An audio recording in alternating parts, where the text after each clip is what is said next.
James. Here we are, episode 3 of 10 Minutes of Fitness with James Fitzgerald. There you are, and there I am. We kind of look matchy-matchy, but it's all close. Right. Close. The conversation today, I thought I wanted to prompt you because it was there's a Facebook organization called the Overheard Press, and they make some pretty amusing conversations. And there was one that came out recently, and it connects back to the 333 that's coming up for the regionals, the 3K row, 300 meter double under, 3 mile run.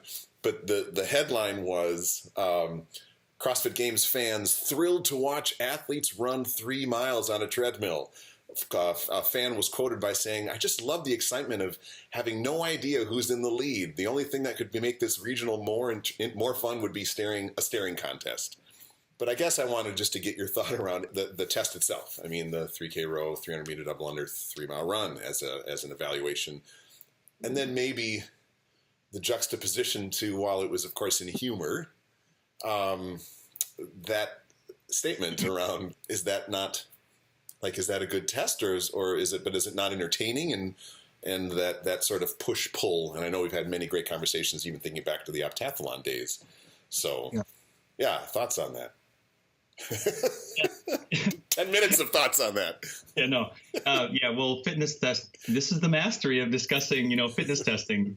I think because it was at the games, I think it creates some entertainment for people in different ways, right? So you never know; it may show up in the open, right? So people, at one time wouldn't have said certain movements or modalities would have showed up in the open, but they did. So, as far as I guess just conversation on fitness testing, or just to discuss it. Number one, everything's fair game to have discussion on, but just for individuals who like to go down that area of like, I wonder why and why this was chosen, you actually can't have that even thought process.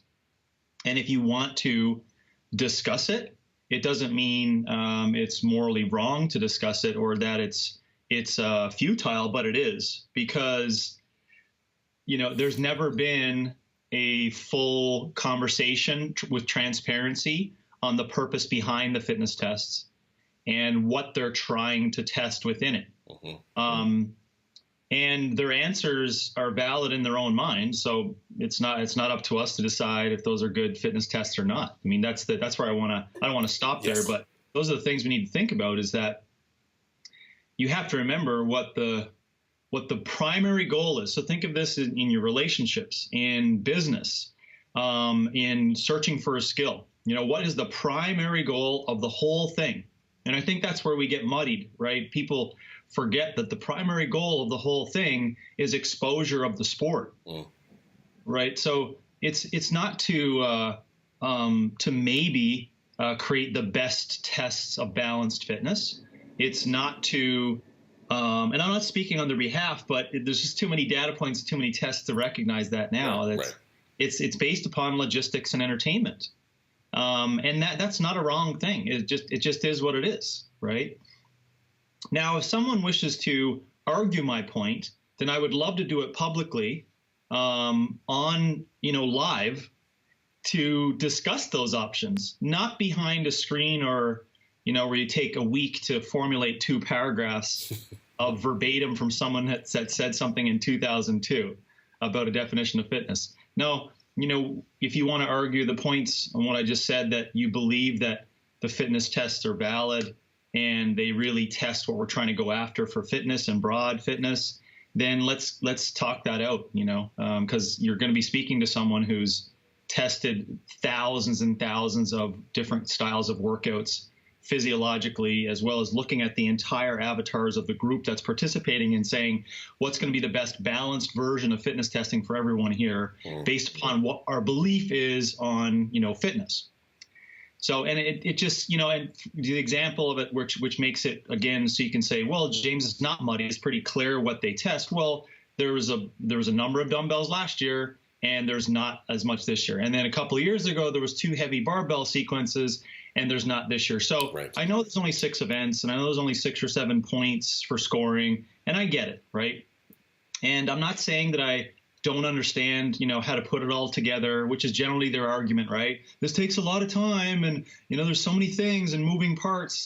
But that's because the overall goal is entertainment and logistics. It's not based upon really sitting in a room for weeks and weeks and months and coming up with the best forms of strategy which test strategy, which for on the behalf of the athlete, intent.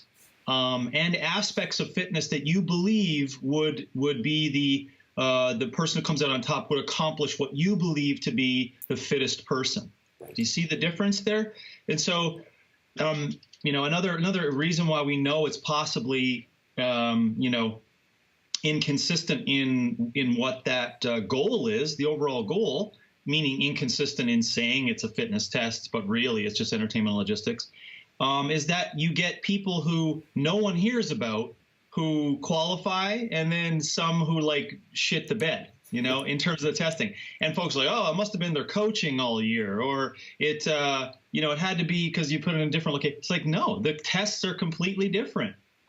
So if you believe that, stuff just rises to the top, you can't use your top 2 or 3 people all the time that indicate that validity in fitness testing, right? That does indicate those people may be the most broad in fitness, but there's the odd person who doesn't make it, and people are like, oh, right, maybe it was a phantom injury or something, like a hockey player where they only discussed about it on Monday, in the media, but that's not the case.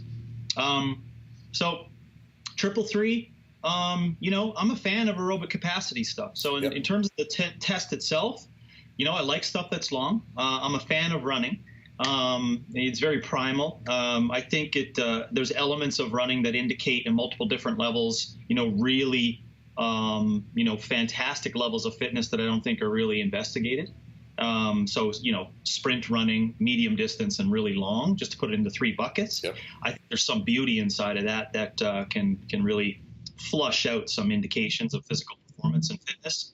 I think that, it's going to be boring, but how do you know that they don't have the screen up that indicates, where people are scoring? We did that in grid and everyone loved that. It was like, watching they weren't even watching the match. They were just watching the reps, go up and down and the weight. So you never know, they may have that. If they don't have that, it's going to be a tough in 24 hours to set that up, but I'd highly suggest it. And if it's not, for you, it might be, not that exciting. But this is, the convergence of that is the issue here, right? So the market wants entertainment, and, here we are, having a conversation on something that is perceived to not be entertaining. Right. But shit that's not entertaining is probably a more true test of fitness. That's what I was trying to get. Yeah. It's, and they try as hard as they can to make the snatch the ladder, at the games. And it looks exciting. When you're in place, when you're in person, it's not that exciting. People is like, oh, but it's heavy loads, and this person does a PR, and oh my God, they done all those events, and it's Saturday night. And no, we're just watching from a TV. So with a TV and them shifting and then going over here and the commentator, that's what builds the excitement. When you're in the place, you're like, ooh, this can be exciting. Fikowski's going to make it. Yeah, he did. That's your 7 seconds, And of course, shout out to Tommy V for his snatch at the time, or trying to attempt it, but it's not entertaining in person.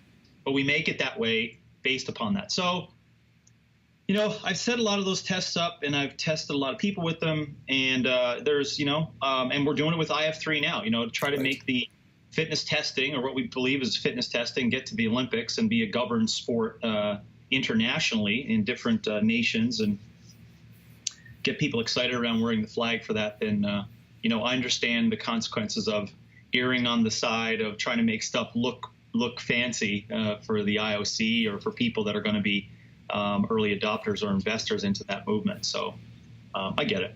Let's dig into the 333 just for a quick second. What are your thoughts on the order, just for curiosity? Yeah. Well, double unders are at a point now where it's close to running or walking, so it's for the amount of repetitions it is, the pace of the person on the row can change up how an individual at this level of fitness does with double unders, right? We got to remember that with the speed, the technology of the ropes today, the precision of the athlete, the practice of it, we got to remember that it's pretty much just jumping up and down in place really easy 300 times, right? So you can get a little bit of creep if your mechanics are off on that. But for most people, and of course, there's going to be the odd person who gets chopped up at 35 and is just stuck in mud, but it doesn't happen anymore. So if you wanted to, test the double under as an element, not just cyclical, but as an element of fitness, you would put it on the back end of the workout when people are possibly the most fatigued, because tripping up or breaking would make it, quote unquote, more exciting for a finish of that, right? Now, that doesn't create like a change in the workout really design or entertainment, et cetera, but it would be something to be interesting where, people are just rushing to get to that point, because all things being equal, you can create modifications in the speed of the double under, which results in a faster level of fatigue at a quicker rate, even within 300 for most people. So even though you finished with the 300 double unders, you would still have to like stay steady, right? So if you're in 7th place and you look around and everyone's getting off and you're probably like 40 reps behind, if you try to go like that at 200, you're smoked. Do you see that? So now there's a strategy component, right? But, there's no secret. It's about sustainability on run pacing. It's for people who can get on a treadmill and, ironically, not to be the best form runner, because running on a treadmill is not the same as running outside. It's not the same test as the games. The eccentric loading, the mechanics of braking and pulling, on the treadmill, the ground is moving underneath you. It's I know the earth is moving a little bit, I get it, but the ground is moving underneath you. It's different. It's a different treadmill too. The Assault Runner is, I'd like to say, of the treadmills, it's like a hamster wheel. So if you get it moving, it just starts spinning like a mofo. But for the ordering of events, the smaller people will have a real hard time. On averages, let's take all things being equal, smaller individuals, for the output even of the distance of the row, right? Like they could try to go, let's say, finish 30 seconds faster than, so a really good 3K row for them, right? Like almost, let's call it threshold of a 3K row.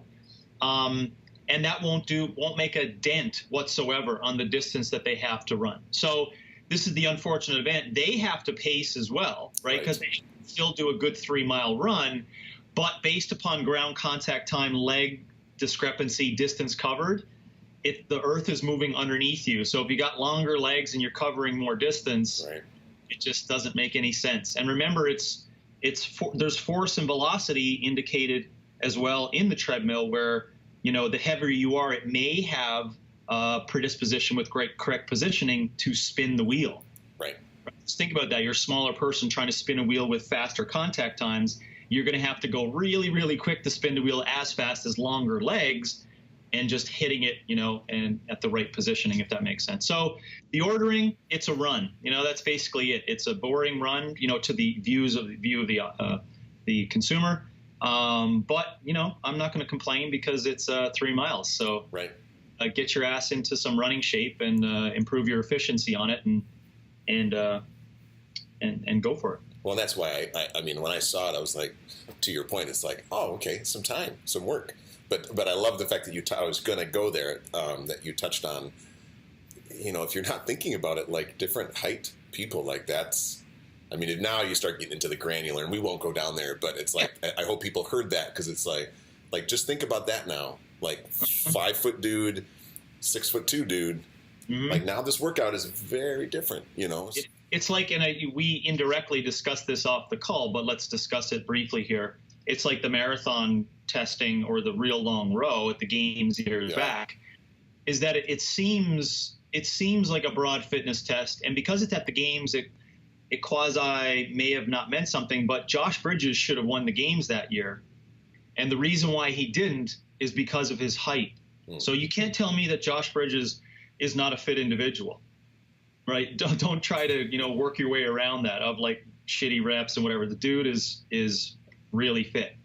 And arguably at that time, coming back, because he wasn't in the game for a while, and then climbing his way up and and being a fan favorite. I mean, he just was the perfect little juggernaut, packed small bundle of muscle, and the workouts for the rest of the weekend were his gear. But you get Jason Khalipa, who's I don't know, let me just assume 6 inches higher and 50 to 60 pounds heavier. Yeah. I mean, it's just not even a conversation. It's simple physics, right? Like just put it together. Now, mind you, still Jason's, as I said, with low perception, which is great for adaptation for sporting demands. I mean, he fits the mold perfectly for that. So he's not just a big guy with, great, strategy inside. He's just like, go out there, hit it, go hard, and then figure it out. You combine that with capacity, then you got yourself a great score. But if you take that test, right, and you create a mixed modal event that's 90 minutes to 100 minutes long, it will reverse the leaderboard, because the smaller person has less work to do over that period of time, possibly, depending upon what you put inside of it. So the leaderboard, now all of a sudden Josh goes into Sunday and things are different. It's just, it's something to think about there. So you want to say, like, is that test alone a great fitness test? And in comparison here, you have to take physics into consideration when you do that. But the reason why I said that the games may have been okay, because there were so many tests. But in hindsight, as we looked at the test over time, because we did analyze this, he hurt so much based upon that score, he couldn't make his way back up. Yeah. All right, my friend. Episode 3 in the books. We will continue our chats here in a couple of weeks, and I always appreciate your time. All right, James, we'll talk soon. Thanks.